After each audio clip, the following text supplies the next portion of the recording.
უფრო დეტალურად რომ ვისაუბროთ ამ დაავადების დიაგნოსტიკის, მკურნალობის და მასთან ერთად ცხოვრების სირთულეებზე, დღეს გავესაუბრებით სიმონ ხეჩნაშვილის სახელობის საუნივერსიტეტო კლინიკის კლინიკური ნევროლოგიის დეპარტამენტის ხელმძღვანელს, მედიცინის მეცნიერებათა დოქტორ, ნევროლოგ მარინა ჯანელიძეს. ხაბატონო მარინა, მოგესალმებით. ჩვენი სტუმარი ხართ. მადლობა მობრძანებისთვის. გადაცემის დასაწყისში ვსაუბრობდით, რომ თავისკიურის ბევრი მიზეზი არსებობს და როგორ შეიძლება რომ ამოვიცნოთ და როგორ შეიძლება მოვიქცეთ ასეთ დროს. მოგესალმებით, ძალიან მნიშვნელოვანი საკითხია, რამე თუ თავის ტკივილი არის ძირითადი მიზეზი, რის გამოც ადამიანი მიმართავს ექიმს, ძალიან ხშირი მიზეზია. ეხლა თავის ტკივილი შეიძლება იყოს პირველადი, როდესაც ის არის თავარი პრობლემა. და აი ესეთი პირველადი თავის ტკივილის სამი ტიპი გვაქვს, ძირითადად ეხლა მეწვრილვანებზე არ ვიტყვი. თავარი არის შაკიკი, მეორე არის კლასტერული თავის ტკივილი და მესამე არის ჩვეულებრივი დაძაბულობის თავის ტკივილი, რაც ყველას გვახასიათებს. აი ჩვეულებრივად რო აქტივდება თავი და მე რო გაგვივლის და მე ხანდახან კიდე აქტივდება. ეს არის დაძაბულობის თავის ტკივილი და მე მგონი დედამიწაზე ადამიანი არ არსებობს, რომ ამის გარეშე იცხოვროს. ერთხელ მაინც აქტივდება თავი, მაგრამ არსებობს პირველადი თავის ტკივილის ორი განსაკუთრებული ტიპი, სხვებზე კიდევ ამბობ, ბევრია, მაგრამ ის არის ძალიან იშვიათი ტიპები, რომლებიც ყველა მეტნაკლებად უნდა ხდებოდეს, რომ ამაზეა საუბარი. ეს არის პირველი, როგორც თქვენ ახსენეთ, შაკიკი, რომელიც უფრო ხშირია ქალებში და რომელიც საკმაოდ უმეტეს შემთხვევაში ტიპიურად ვლინდება. და მეორე, რომელიც უფრო ხშირია მამაკაცებში, ბევრად უფრო იშვიათი, ეს ეწოდებული კლასტერული თავის ტკივილი. ეხლა შაკიკის იცით ამოცნობა სიმპტომების მიხედვით არის აუცილებელი. არავით არის თქვა ტიპიური დამახასიათებელი გამოკვლევის მონაცემები ან გასინჯვის ნიშნები. რეალურად მას არ აქვს. უბრალოდ ექიმს უნდა ჰქონდეს ცოდნა და მოთმინება, რომ პაციენტი დაკითხოს. აი დაკითხოს დეტალურად, როგორ ტკივად თავი, რამდენი ხანი გრძელდება თქვენი შეტევა. ახლავს თუ არა მას თანხლები ნიშნები. მაგალითად, როგორი ნიშნები? ეს შეიძლება იყოს, თქვა, ერთხარეს, თქვა, ფეთქვა, თითქოს ფეთქავს თავი. საშინელი ტკივილი, ტკივილის ხასიათი და აი ტიპ როგორ ტკივა თავი დიდი მნიშვნელობა აქვს. აი ასეთ დროს ადამიანების უმეტესობას უნდათ რომ სიჩუმე იყოს ირგვლივ, სიწყნარე იყოს, სიბნელე იყოს, დაწვენ, აი მიწვენ, აი სადღაც მიყუჩდნენ და აი ამ სიტუაციაში ხშირად დაძინება შველის სხვათა შორის და ჩაწყნარდება ეს თავის ტკივილი. ეხლა რაც შეეხება აი დეტალებს თუ გამოვკითხავთ, იცით, ჩვენ ხშირად გეზარება, ჩვენ მეგულისხმობ ექიმებს, ჩქარა, აბა როგორ ტკივა თავი, რამდენი ხანი და დამთავრდა. აი თუ გულდასმით გამოვკითხავთ, იმიტომ რომ არავით არის გამოკვლევით. ჩვენ თავის ადამიანს შაკიკი აქვს თუ არა, არ ვერ ვადგენ. ჩვენ უბრალოდ ვადგენთ რას, რომ ხანდახან შაკიკი შეიძლება იყოს ძალიან იშვიათად, აი ძალიან იშვიათად, უფრო სერიოზული დაავადების სიმპტომი. და ეს რომ არ გამოგრჩეს, ის იშვიათია, მაგრამ სამედიცინაში ერთი პაციენტის არასწორი დიაგნოსტიკა, ბევრად მნიშვნელოვანი და მტკივნეულია ექიმისთვის, ვიდრე უამრავი სწორად თანხლები იყოს შაკიკი რა ვიცი. აი თქვათ, ეხლა ეს ძალიან იშვიათად შეიძლება იყოს ანევრიზმული თავის ტკივილის, ანევრიზმის ასე თქვათ სიმპტომი. თვითონ ანევრიზმის გასკდომის კი არა, აი სიმპტომი, გარკვეული ლოკალიზაციის თქვათ ანევრიზმების დროს შეიძლება, მაგრამ კიდევ ვიმეორებ, ეს ძალიან იშვიათია. მაგრამ იმიტომ რომ თავი დაისხვრიონ ექიმებმა და სწორია დღევანდელი ტექნოლოგიების განვითარებაში, როცა პაციენტმა ხანდახან ექიმზე მეტი იცის, თქვათ, რომ აი ესე თქვათ, რა შეიძლება მიზეზი იყოს, ერთხელ ცხოვრებაში ერთხელ შაკიკის მქონე პაციენტს უნდა გაუკეთდეს ეგრეთ წოდებული ნეიროვიზუალიზაცია, ანუ ტომოგრაფიული კვლევა. ცხოვრებაში ერთხელ. ამისი გაუთვლელი გამეორება არ არის საჭირო, თუ ტიპიურად ყובה შეტევებს ერთხელ გაკეთებული დამერწმუნეთ, სავსებით საკმარისია, რომ ჩვენ აი ის იშვიათი, მაგრამ მაინც შესაძლო მიზეზები გამოვრიცხოთ და დანარჩენი არის აი ტკივილი, არის უმეტეს შემთხვევაში ნახევარი. თუ პაციენტი ამბობს, რომ ხან ერთი მხარე მტკივა და ხან მეორე, აი ეს ლატერალიზაცია მარცხენა, ეს უფრო სიმშვიდის საშუალებას გვაძლევს, რომ ის როდესაც არის რაღაცა მიზეზი, რომელიც მე ვახსენე, ის უმეტეს შემთხვევაში ცალმხრივია, სადაც მიზეზი არსებობს იქა. და თუ ხან აქ ეტკივა, ხან იქ ეტკივა, ტიპიურად ყვებით, რომ გულისრევა მაქვს, ხანდახან ღებინება და ღებინება ხშირად ხსნის ამცირებს თავის ტკივილს და დაწოლა და აი სიჩუმე, სიწყდარე აუცილებელია ეს თუ გამოვკითხავთ არ დაგეზარება, ეს გამიგანიშნებს, რომ ადამიანს აქვს შაკიკი. ხა, რაც შეეხება მაპროვოცირებელს. მაპროვოცირებელი ხშირად არის, თქვათ, აი უძილობა, გადაღლა. გადაღლა. ხშირად არის გარკვეული საკვების მიღება. ფრანგული ყველები რა ხო იცი? დაობებული ყველით. აი იქ არის ნივთიერება, რომელიც იწვევს პროვოცირებას შაკიკის. ხა ჩვენ ამ ტიპის არის რაიმე კონკრეტული ნივთიერება იქ რომელიც ხო. ეხლა თქვათ ზოგს თქვათ უძილობა აძლევს შეტევას აუცილებლად. კიდე არის სხვადასხვა ძალიან საინტერესო ტიპი, რომ ადამიანები რომლებიც აი დღე-დღე მუშაობენ, ხო, ნუ მუშაობენ. დღეს თქვენ ყველასე მუშაობთ. აი დასვენების დღე შეიძლება თავი ატკივდეთ შაკიკის შეტევას. ეს არის აი დასვენების დროს აღმოცენებული შაკიკის შეტევა. სხვა რომელიმე საკვები ყოველდღიური გამოყენების ხომ არის? ასე არა. აი თქვათ იციან რომ ხო, უკაცრავად აი დამავიდა მამაკაცებში ხშირად არის ერთი ჭიქა შავი ღვინო, ერთ ჭიქაზე ლაპარაკი. ამიტომ ყოველთვის ვეკითხებით, აი ხომ არ არის ასოცირებული ბუკვალურად ერთი ჭიქა, აქ არის ლაპარაკი არ არის გადათრობა. ერთი ჭიქათან უფრო ხშირად შავი ღვინო და საშინელი თავის ტკივილი. ამიტომ აი თუ ასეთ რაღაცებს გამოვკითხავთ, უმეტეს შემთხვევაში იცით, აი შესაძლებელია გავერკვეთ არის თუ არა შაკიკი. ხა, რაც შეეხება შაკიკის მკურნალობას, აი ეს ერთ-ერთი ისეთი აქტუალური საკითხია. შაკიკის მკურნალობას აქვს ორი პრინციპული მიდგომა. თუ მე წელიწადში სამჯერ მტკივა თავი, სამჯერ. ნუ იმ სამჯერ ტკივილს გადავიტან მეთანხმებით და თქვათ დავლევ პრეპარატს, რომელიც თავის ტკივილის დაწყებისთანავე უნდა მივიღო, რომ მომეხსნას თავის ტკივილი. და თუ მე თვეში 3-ჯერ 4-ჯერ მტკივა თავი, თვეში 3-ჯერ 4-ჯერ. ჯობია მივიწყოთ ეწოდებული პრევენციული თერაპია, ანუ თერაპია, რომელიც ამაშორებს აი ამ საშინელი შეტევისას. აქ რაღაც ძალიან მნიშვნელოვანია, რომ დაწყებისთანავე უნდა მიიღონ მედიკამენტი. როგორც კი სიმპტომები გამოჩნდება მაშინ, ხო? როდესაც მე მეწყება თავის ტკივილი, აი როდესაც ის უკვე ადის კრესჩენდო და პიკზე, აქ აზრი არ აქვს არაფერს. რეალურად. აი რომ იწყება და თუ ადამიანი პაციენტები ექიმებს კარგად მართავენ თავის და აი ეს ის თავის ტკივილია. მაშინვე უნდა დავლიოთ. ტკივილის ხანგრძლივობას აქვს დიდი მნიშვნელობა. შაკიკის შეტევა მოზრდილებში ბავშვებში შეიძლება 2 საათზე მეტი, 3 საათზე მეტი უნდა იყოს. მე თუ 9 საათში გამიარა ტკივილმა ის შაკიკი არავითარ შემთხვევაში არა. კიდე დამავიწყდა ერთი ძალიან მნიშვნელოვანი წინსწრები ფაქტორი, რომელიც ზოგს აქვს, ზოგს არ აქვს. ეგ ეწოდებული აურა. შაკიკი ან აურით ამაქვს, ან აურის გან. აურა რა არის? აურა არის წინსწრები ნიშნები, როცა ადამიანმა იცის, ამას მოყვება ტკივილი. აი, ყველაზე ხშირად არის თვალში ჭყვიალი. თითქოს რაღაცა აბჭყვიალდა თვალში. ან თითქოს რაღაცა ზიგზაგივით ზოლები დაიწყო თვალში გამოჩნდა. სუნით შეიძლება რაღაც იცნო. ზოგს აქვს სუნი, ზოგს ახლა იშვიათად ძალიან თქვათ მეტყველების გაძნელება. ეს ეგრეთ წოდებული შაკიკის აურის სიმპტომებია, რომელსაც დაახლოებით, ნუ მაქსიმუმ 1 საათში უკვე მოყვება ტკივილი. ეს წინასწარი ნიშნები, ხო? წინასწარი ნიშნები. აი ამ წინასწარი ნიშნებით ადამიანი თუ იცით, რომ ეს მას აქვს, ყველას არ აქვს. მაშინ შეიძლება ამ დროს უდალებ პრეპარატს, გადარჩეთ იმ შეტევას. აი პირდაპირ სიტყვით მნიშვნელობით გადარჩეთ, იმიტომ ის ახლა ყველას ესეთი არ აქვს, მაგრამ ნუ თუ ეს შაკიკია, რამდენიმე შეტევა მაინც უნდა იყოს აუტანელი და აი გაუსაძლისი, როცა ეს სიმშვიდე ადამიანს გარკვეულ შვებას გვრის. ეხლა ხშირად რა არის? ეხლა ეს ძალიან შეხოთაშორის ხშირია. ადამიანს აქვს აი ეს შაკიკიც და აქვს ეგრეთ წოდებული ჩვეულებრივი დაძაბულობის თავის ტკივილი. ნუ ასე ქვია პირდაპირ tension, ანუ დაძაბულობის თავის ტკივილი. და ხან ერთი აქვს, ხან მეორე, ხო? და საერთოდ ამ დროს უკვე იწყებენ მკურნალობას. და არის ხოლმე რომ ძალიან ბევრ ტკივილ დამაყუჩებელს სვამენ. და აი ამ ბევრ ტკივილ დამაყუჩებელის დალევის შედეგად ვითარდება წამლებით გამოწვეული თავის ტკივილი. თვითონ მედიკამენტით გამოწვეული თავის ტკივილი, ტკივილ დამაყუჩებელს ლაპარაკი.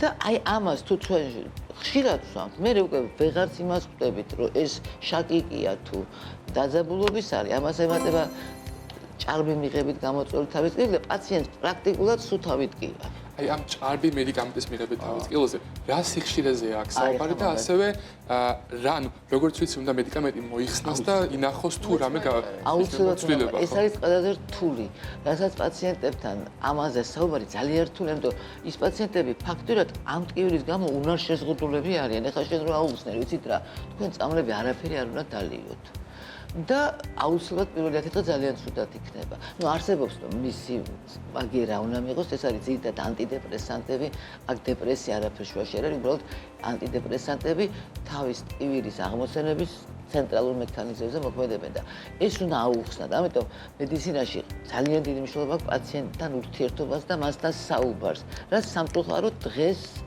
ამას დრო არ აქვს. აი როცა აუხსნით, რომ ისეთ ცუდად გახდებით აუცილებლად, უარესად გეტკინებათ. სამაგიეროდ 10 დღის მერე აი ამას რო გადაიტან და დალევ თქვა რაღაცას. მერე შვებით ამოისურვებთ. ერთ-ერთი პრობლემა, რომელსაც სმენი არის menstruatsiasთან დაკავშირებული შაკიკი, რომელზეც ხშირად არ საუბრობენ და აი ამაზე რას გეტყვით? ეს არის საერთოდ შაკიკი არის ჰორმონულ ბალანსთან დაკავშირებული დაავადება. გარკვეული დაავადებები ქალებში უფრო ხშირია.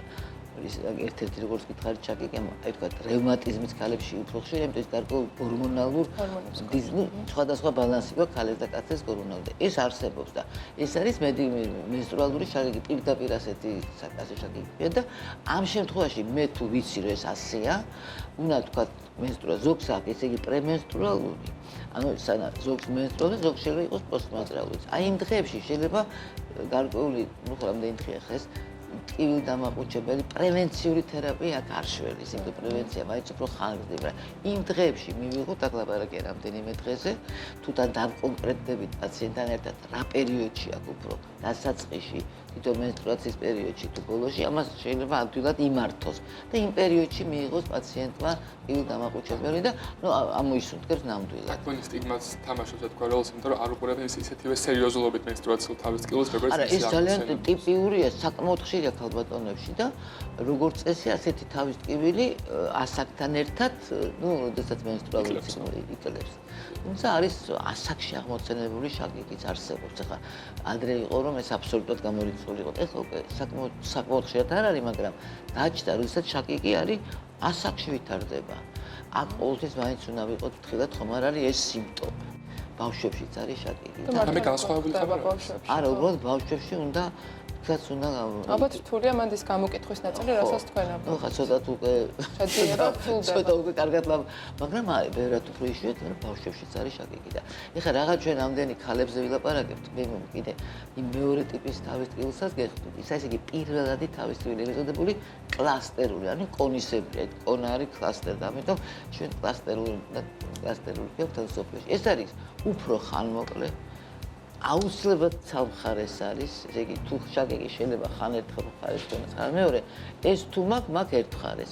დღეში შეიძლება მქონდეს რამდენიმე შეტევა და ეს აუტანელია ასევე ოღონდ. აი ძალიან მნიშვნელოვანია.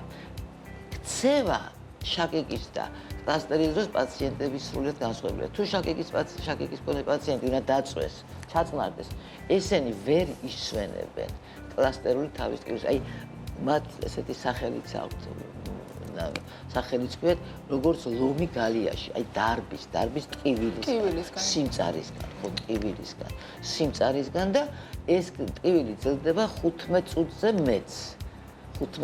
მეც. და შეიძლება კლასტერი ესე იგი დღეში იყოს რამდენიმე შეტევა. ასეთ იყოს თქვა ჩემ ცხოვრებაში 2 კვირა და მე საერთოდ დავივიწყო ეს ტკივილი. და მე შეიძლება რამდენიმე წლის მერე გამოვიდეს. აი ეს ტიპი თავის ტკივილის და უფრო დამახასიათებელია მამაკაცებისთვის და ძალიან საინტერესოა რომ აი თუ კაც აქვს შაკიკი და ქალს აქვს კლასტერი, თქვათ, ხო, ასეთის არის. კლასტერის მქონე ქალბატონი, მაგრამ ტიპოლოგიურად ასე ახასიათებენ, ის შეიძლება მამაკაცური თვისებების მატარებელი იყოს. და თუ კაცი არის შაკიკის მქონე, ის უფრო ხელოვანი, უფრო ისეთი ნატიფის, ბუნების, უფრო თქვათ შემოქმედებითი ტიპის პერსონოლოგიას ვამბობ. იმიტომ ეს დაკავშირებულია გარკვეულ პერსონოლოგიასთან. ამიტომ შაკიკი ძალიან ბევრ რამეს ასახავს ამ ადამიანის, პიროვნებაში.